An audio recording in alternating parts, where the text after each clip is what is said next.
Sừng cháu nữa. Trời ơi,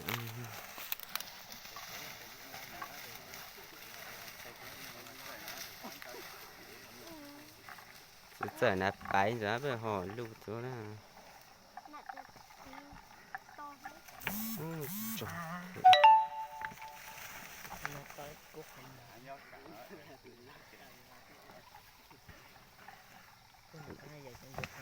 Điểm là nó rồi giờ nó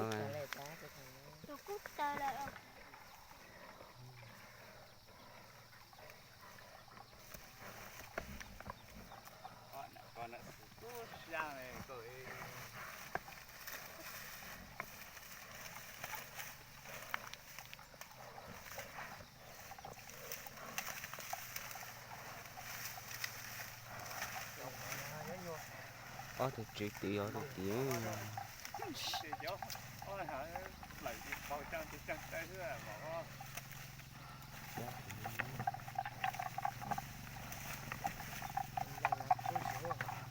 cha thì tí cũng rồi thôi.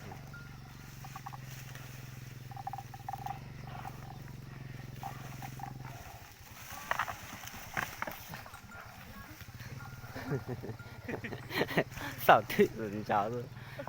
Tại vì tao thật sự việc kia cũng sao tìm đang gió cũng đang võ cái thì có cũng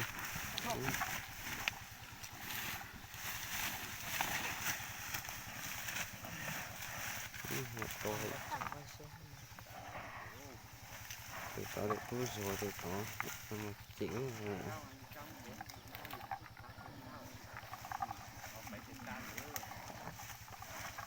cái giờ nó là in để lỗ nó họ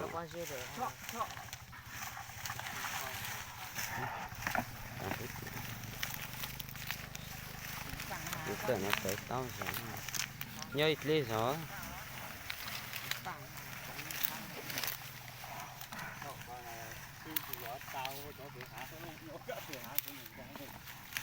cái thứ giờ nó mà là giờ mới hiểu rồi tôi một tết chiều này giờ có chọn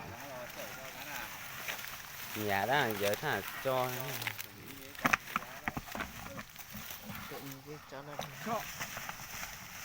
từ kia diễm là ná ra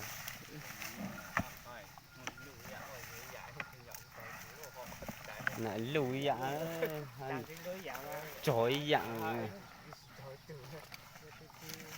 giờ cứ tao thể mà rồi mà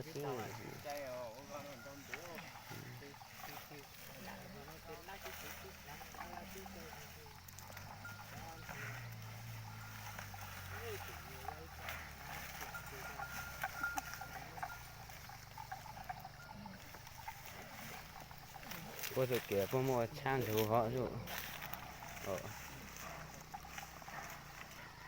giờ có tao lá phò này tao đó tán thủ tàu có đó à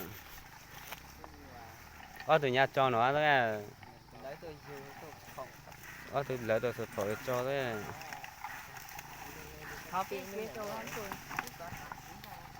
là từ giờ chúng ta tin nữa từ giờ nhà lấy cho nó cái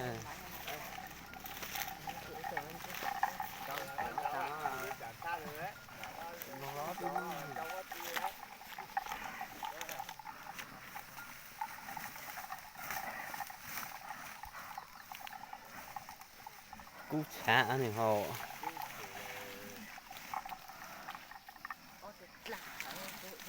ô tụ dạng thịt lâu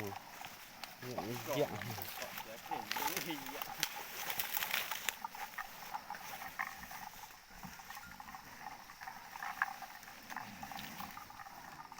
bây giờ là món gì đó có thịt to như bây giờ như có mình gì gì à mình chỉ đấy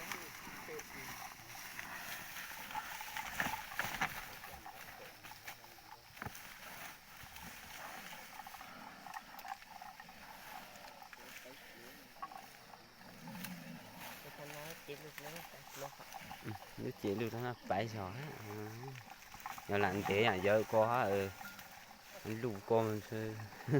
mò cái chọc cỏ tao rồi thì sợ nó to tàng cha được cố rồi thế này họ là chuyện này thấy được to rồi thâu vào giật chịu rồi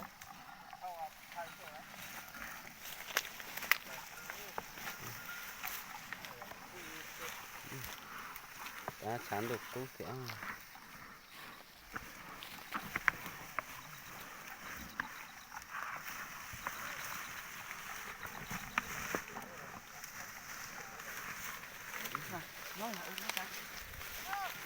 bao giờ sẽ